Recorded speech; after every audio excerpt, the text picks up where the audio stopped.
हरे Krishna everyone. सबका हार्दिक स्वागत है इस देवी श्रीमद् भागवतम की कक्षा में। तो हम लोग अभी तक पहले स्कंद के तीसरे अध्याय पर थे और 5 नंबर श्लोक तक चर्चा की थी। 6 नंबर श्लोक से चर्चा करेंगे अभी। तो श्रेष्ठ परंपरा का जो पालन है मंगलाचरण से करते हैं हम लोग शुरू। तो मंगलाचरण करते हैं। ओम अज्ञानतिमिरान्धस्य ज्ञानाञ्जनशलाकया चक्षुरुन्मिलितं येन तस्मै श्रीगुरवे नमः। नमो विष्णुपादाय कृष्णपृष्ठाय भूतले श्रीमते भक्तिवेदांत स्वामिन्निति नामिने। नमस्ते सारस्वते देवे गौरवाणी प्रचारिणे निर्विशेष शून्यवादी पाश्चात्य देशतारिणे। जय श्री कृष्ण चैतन्य प्रभु नित्यानंद श्री अद्वैत गदाधर श्रीवासादि गौर भक्तवृंद। हरे कृष्णा कृष्णा कृष्णा हरे हरे, हरे राम राम राम हरे। ओम नमो भगवते वासुदेवाय। ओम नमो भगवते वासुदेवाय। ओम नमो भगवते वासुदेवाय। नारायणं नमस्कृत्यं नरं चैव नरोत्तमं देवीं सरस्वतीं व्यासं ततो जयमुदीरयेत्। अष्टपरायेषु अभद्रेषु नित्यं भागवत सेवया भगवती उत्तमा श्लोकैर्भक्तिर्भवति नैष्टिकीम्।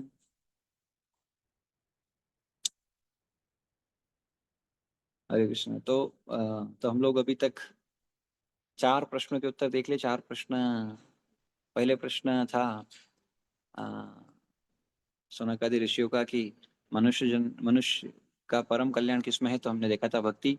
दूसरा प्रश्न था वैदिक शास्त्रों का मर्म क्या है, तो वही भक्ति।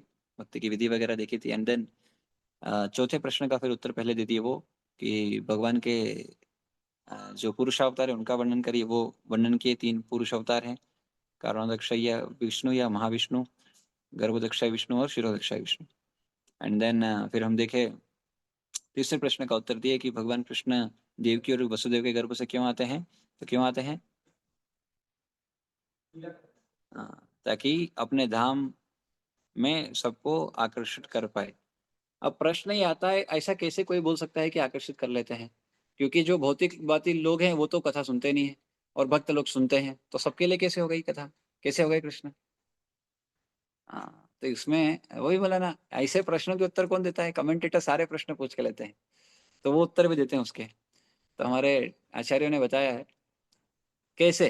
बोले देखो कृष्ण ने क्या किया। कृष्ण किसके लिए फेमस है, बहुत सारी चीजों के लिए फेमस है, पर वन ऑफ देम इज रासलीला। अभी भौतिक जगत में जो मुंडन पीपल है, जो भौतिक लोग हैं, उनको किसमें इंटरेस्ट है, मतलब विशेष रूप से किसमें। हाँ, उसमें भी क्या, लड़का और लड़की के प्रेम प्रसंग में या उनके बीच की कथाओं में उनको इंटरेस्ट है। ठीक है, तो भगवान ने क्या की, रासलीला। अब ये रासलीला किसके लिए विषय है, ये दोनों के लिए है। हाँ, दोनों के लिए है ये विषय, क्योंकि ये ट्रांसेंडेंटल है।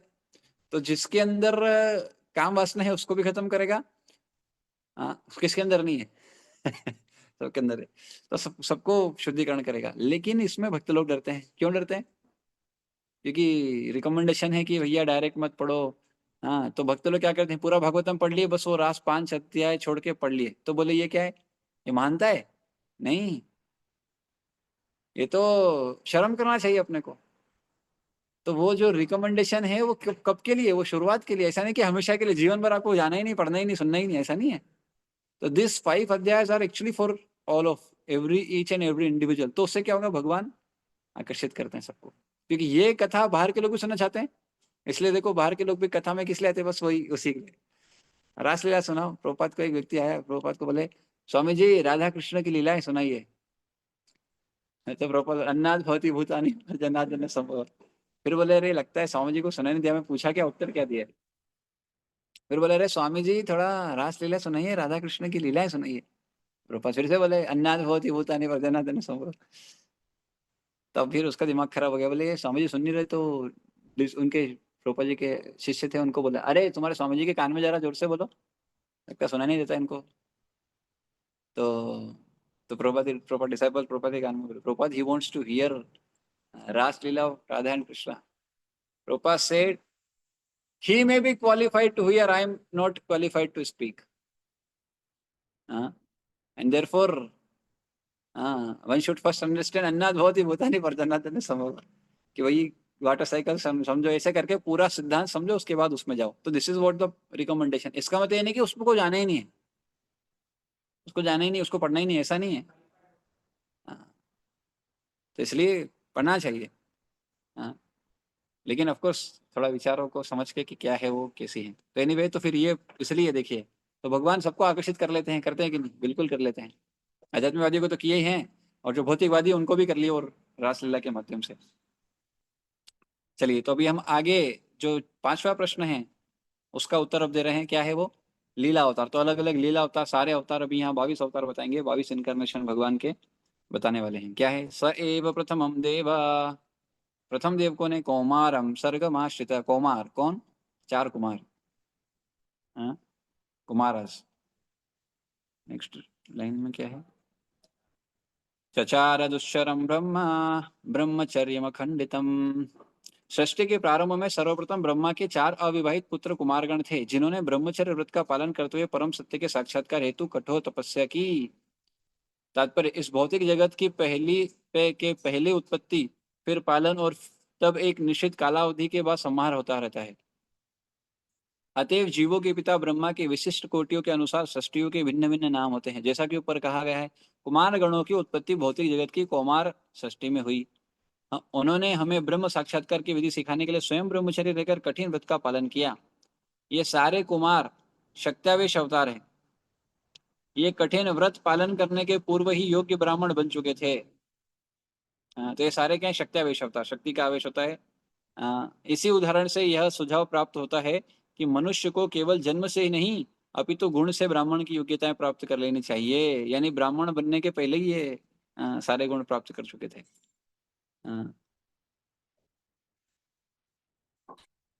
कठिन व्रत के पालन के पूर्व ही, यद्यपि व्रत के पालन से यद्यपि कोई बनता है, लेकिन उसके पहले ही ये उस कठिन व्रत से ब्राह्मण बन चुके थे। तो ब्राह्मण को क्या करना चाहिए? तपस्या करना चाहिए, और वो गुण से पहचाना जाना चाहिए, ना कि सिर्फ कुल के आधार पे। शिव, और क्या बताया? तभी वह ब्रह्म साक्षात्कार की प्रक्रिया में अपने को लगाए। यहाँ पे, हाँ, ये सीवियर ऑस्टिरिटी से निकले किसके लिए? आत्म साक्षात्कार के लिए। तो आत्म साक्षात्कार के लिए कोई ये सब है, न कि शो ऑफ के लिए।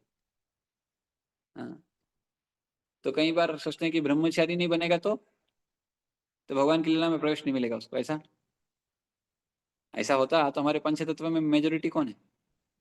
चैतन्य महाप्रभु सन्यासी, नित्यानंद प्रभु गृहस्थ, अद्वैताचार्य गृहस्थ, गदाधर पंडित ब्रह्मचारी, और श्रीवास ठाकुर गृहस्थ, मेजोरिटी गृहस्थ।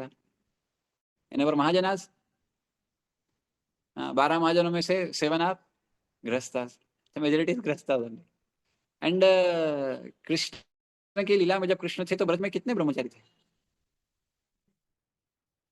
इट्स नॉट कि this knowledge is for Brahmachari, this is for every each and every individual. इसलिए ब्रह्मचारी भी क्या है? शरीर का उपाधि एक्चुअली। हाँ, तो सबसे इम्पोर्टेंट क्या है? कृष्ण के लिए हृदय में कितना प्रेम है, किसके, वो मैटर करता है। इट डजेंट मैटर वो क्या है, कौन क्या है ना। तो यहाँ पर हम उदाहरण देखते हैं, तो वो उदाहरण मतलब समझ में आना चाहिए ये बात कि उद्देश्य क्या है, इसका उद्देश्य क्या है, उसका उद्देश्य क्या है। अल्टीमेट हर चीज का उद्देश्य वो होना चाहिए। That is what the main understanding here is.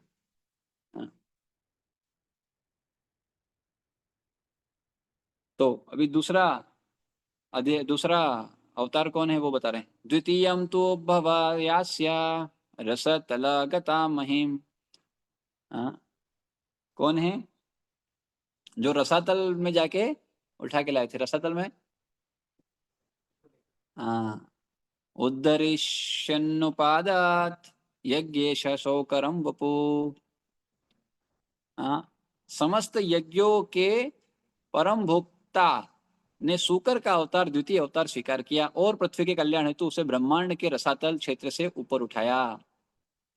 तो क्या हुआ था? एक असुर था, दो असुर थे, दो भाई असुर थे, हिरण्याक्ष और हिरण्यकशिपु। इनका स्टोरी आता है तीसरे स्कंद में।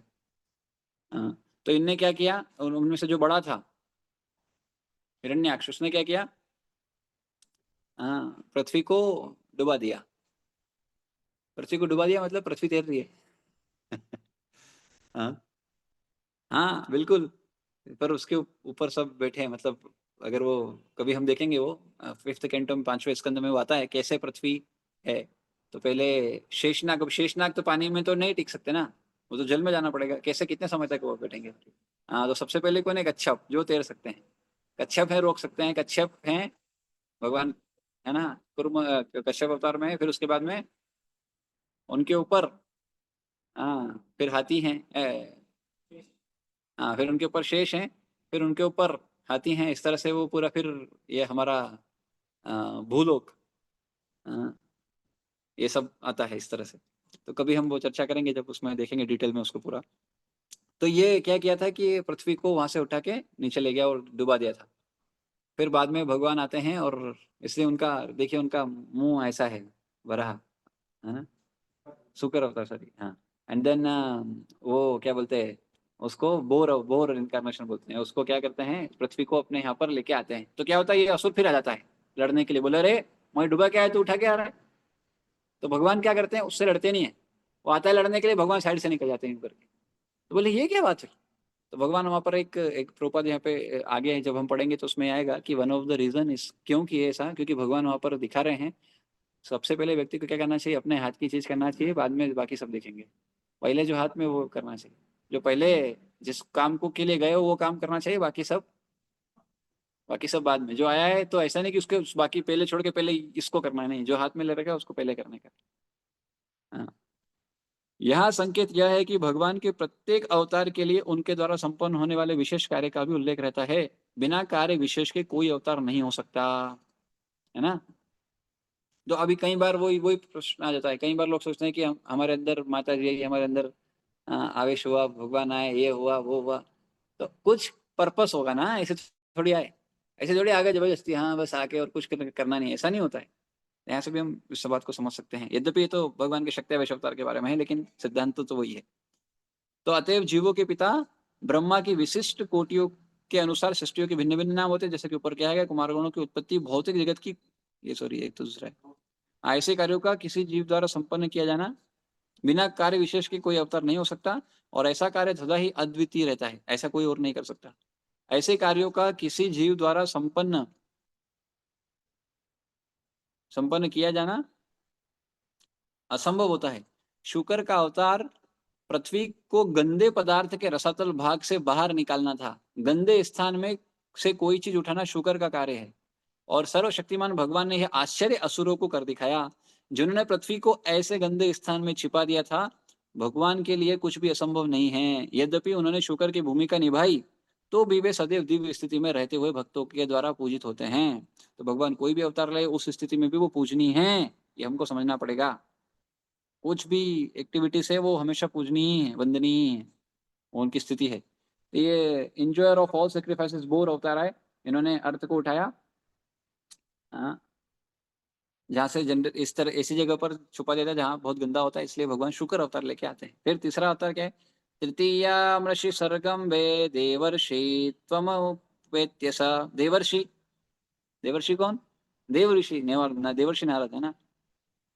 तंत्रम सात्वत्माचाष्ट निष्कर्म्य कर्मणा यता। ऋषियों के सर्ग में भगवान ने देवर्षि नारद के रूप में, जो देवताओं में महर्षि है, देव ऋषि, देव ऋषि, देवताओं में महर्षि है, तीसरा शक्त्यावेश अवतार ग्रहण किया।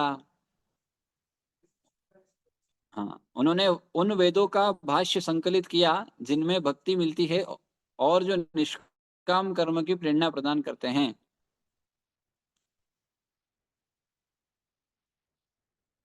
हाँ, तो भगवान ने के शक्त्यावेश अवतार महर्षि नारद संपूर्ण जगत में भक्तिमय सेवा का प्रचार करते हैं।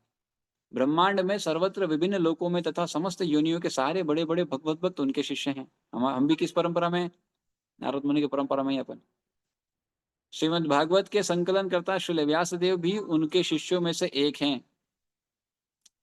जितने भी शास्त्र जिन्होंने लिखे वो सब भी उन्हीं के शिष्य हैं। नारद पंचरात्र, जो भगवत भक्ति विषयक वेदों का भाष्य है, उन्हीं के द्वारा रचित है। नारद पंचरात्र क्या है,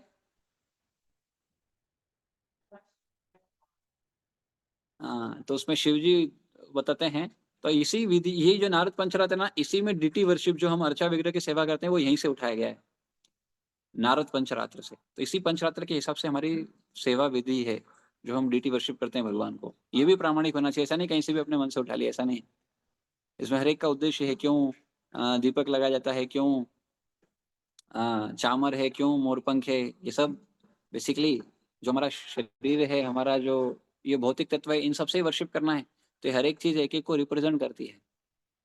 हाँ, जैसे दीपक अग्नि को रिप्रेजेंट कर दिया, हाँ, अर्घ्य जल को, फिर फूल और वस्त्र जो है वो अर्थ को, एंड देन चामर और मोरपंख जो है वो एयर को, शंख और जो घंटी है वो ईथर को।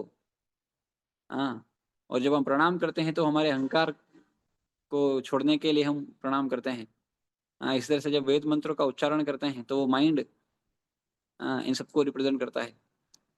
और जब हम जो आरती गाते हैं उसके उसके उसके जो मीनिंग है उसमें मेडिटेट करते हैं, दैट रिप्रेजेंट्स इंटेलिजेंस। इस तरह से पंच महाभूत और ये तीन स्थूल, ये सूक्ष्म, ये तीनों सब तरह से रिप्रेजेंट करते हैं। हर एक चीज उसमें इन्वॉल्व है नारद पंचतत्व में, हर एक चीज एक एक को रिप्रेजेंट कर रही है और उसको हम दिखाते हैं भगवान को।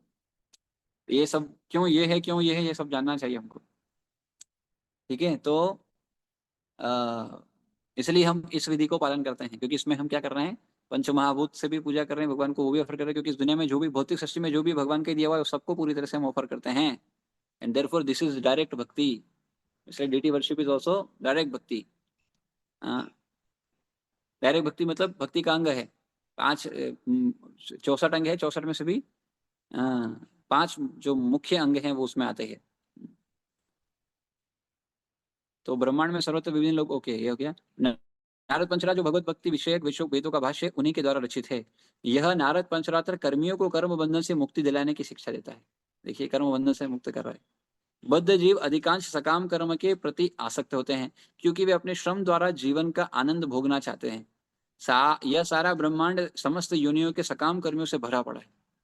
तो सब सकाम कर्मी हैं, सब कर्मी ही लगे हुए हैं, और उनका उद्देश्य क्या है, भोग। हम भी कोई पूरी तरह से भक्त थोड़ी बने, आए हैं, लेकिन अभी हमारे अंदर भी यही सब विचार हैं।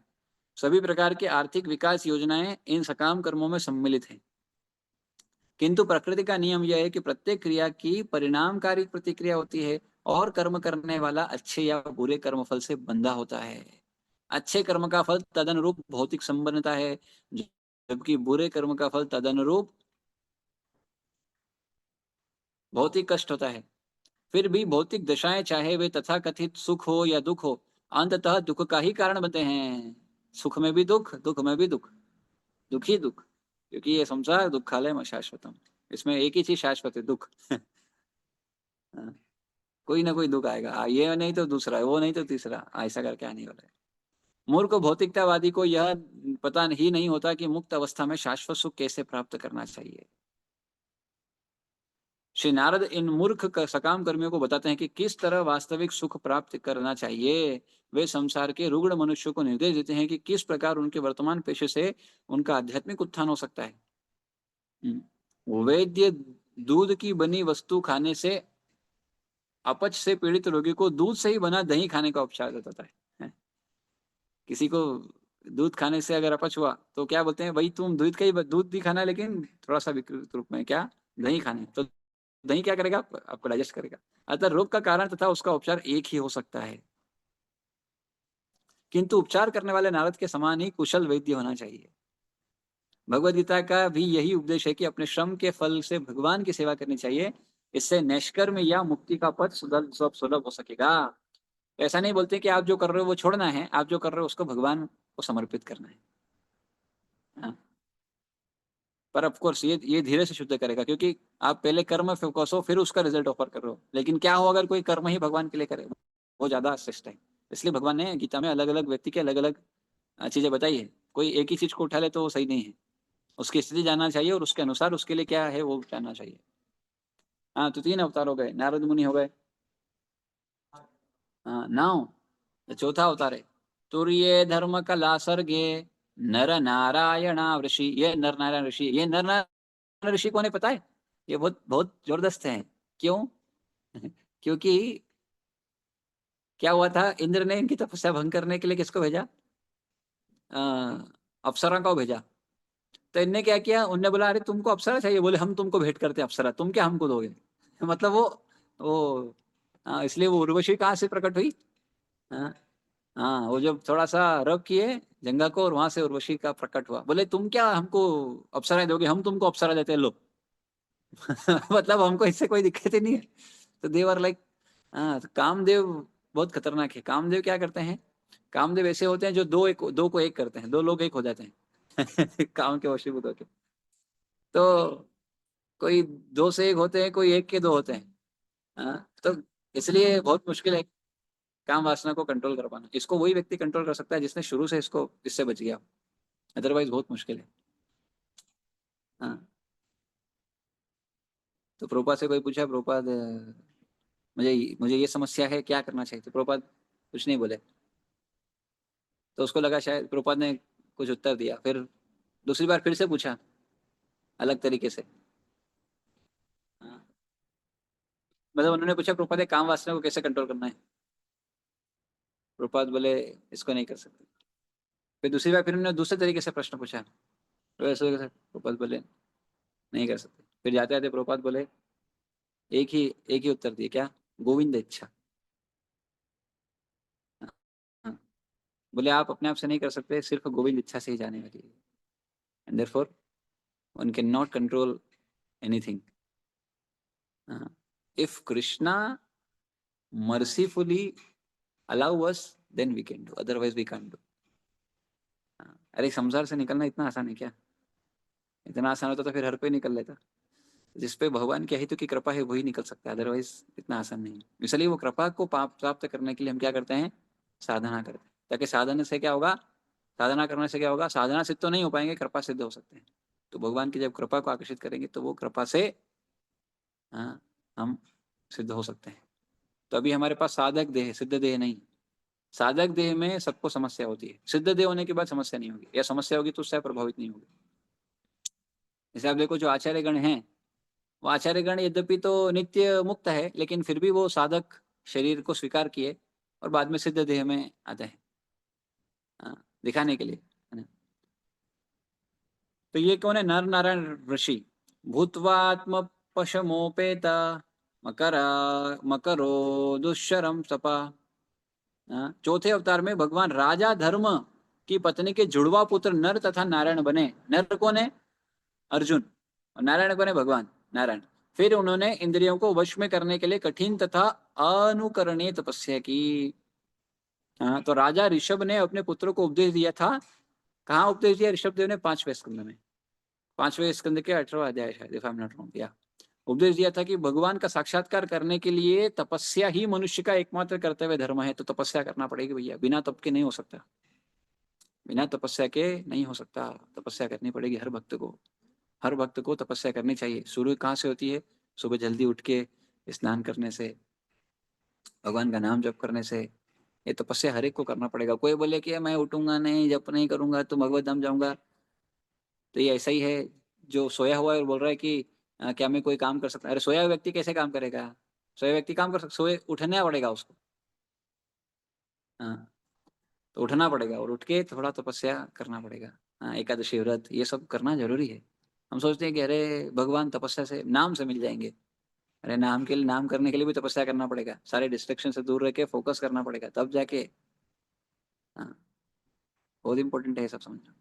अतएव हमें शिक्षा देने के लिए ही भगवान ने आदर्श प्रस्तुत। हाँ, लेकिन ये सिर्फ जो तपस्या है, सिर्फ तपस्या नहीं होना चाहिए। ये तपस्या का उद्देश्य है। ये तपस्या क्यों कर रहे हैं? भगवान की भक्ति में दृढ़ होने के लिए। सिर्फ तपस्या दिखाने के लिए नहीं बन जाना चाहिए कि हम तपस्या करते हैं, हम इतना बजे उठते हैं, हम ये करते हैं, वो करते हैं। This is not for show off.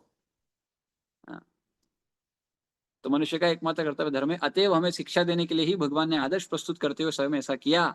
भगवान भुलक्कड़ जीवों पर अत्यंत दयालु रहते हैं, अतः वे स्वयं आते हैं और अपने पीछे आवश्यक आदेश छोड़ जाते हैं। वे बद्ध जीवों को भगवत धाम वापस बुलाने के लिए अपने उत्तम पुत्रों को भी प्रतिनिधि बनाकर भेजते हैं। हाल ही में अभी सबों की स्मृति में ही भगवान चैतन्य भी ऐसे ही कार्य के लिए इस लौह उद्योग के युग में पतित आत्माओं पर विशेष कृपा करने के लिए प्रकट हुए थे। नारायण अवतार की पूजा आज भी हिमालय पर्वत स्थित बद्री नारायण में की जाती है। बद्रीनारायण में कौन है? उनकी उनकी पूजा होती है। 4 अवतार हो गए, अभी 5वां अवतार कौन है? हाँ, पंचमा कपिलो नाम। पंचम कौन है? भगवान कपिल। सिद्धेश काल विप्लुतम प्रोवाचा सुरये सांख्या तत्वग्राम विनिर्णयम। भगवान कपिल नामक 5वां अवतार सिद्धों में सर्वोपरि है। उन्होंने आसुरी ब्राह्मण को सृष्टिकारी तत्वों तथा सांख्य शास्त्र का भाष्य बताया, क्योंकि कालक्रम से यह ज्ञान विनष्ट हो चुका था। तो सृष्टिकारी तत्वों की कुल संख्या 24 है। 24 तत्व है। कौन से 24 तत्व?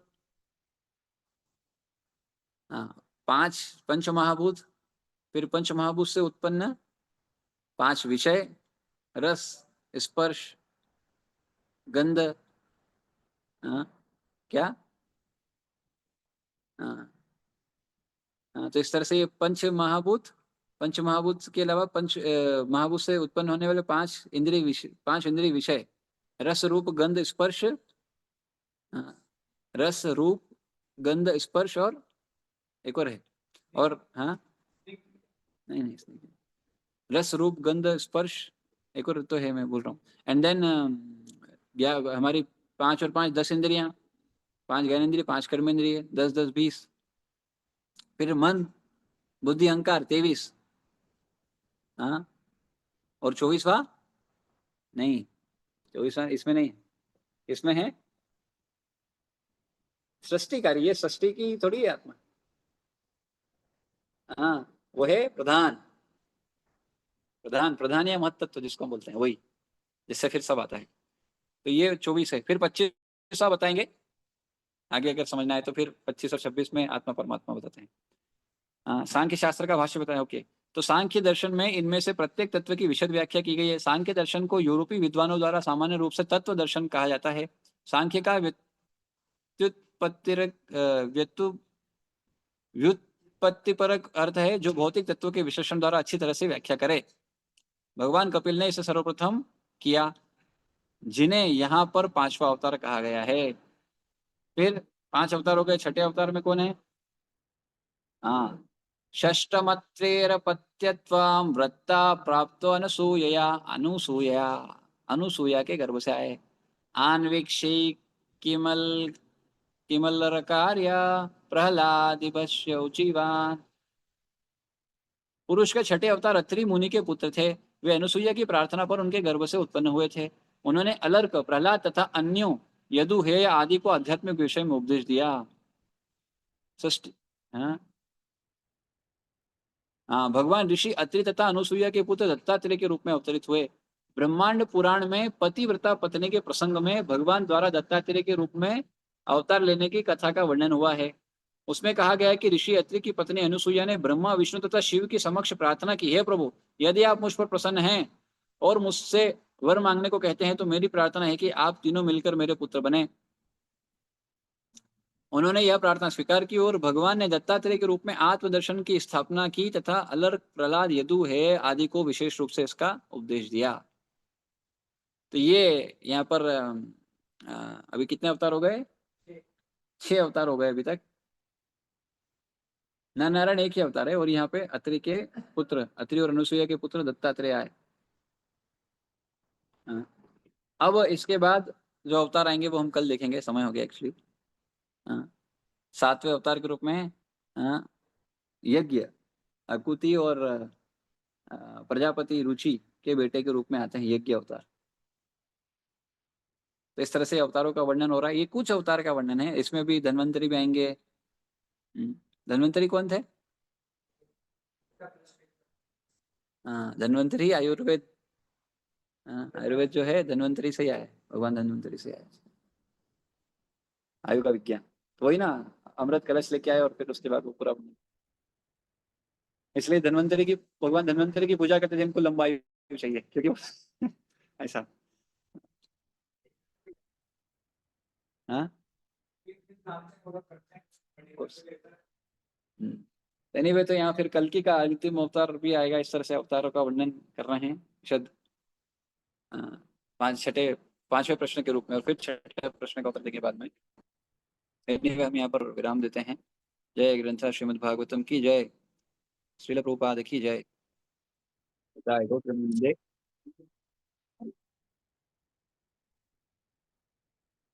क्या हो गया?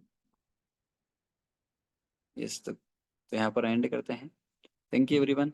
अनिल प्रभु, भारती माता जी, कशिश माता जी, मनीषा माता जी, नीरज प्रभु, निखिल प्रभु, प्रहर्ष प्रभु, राधा सखी माता जी, राजकुमारी माता जी, सलोनी माता जी, सुनैना माता जी, सुनीता माता जी एंड स्वाति माता जी। यहाँ पर एंड करते हैं।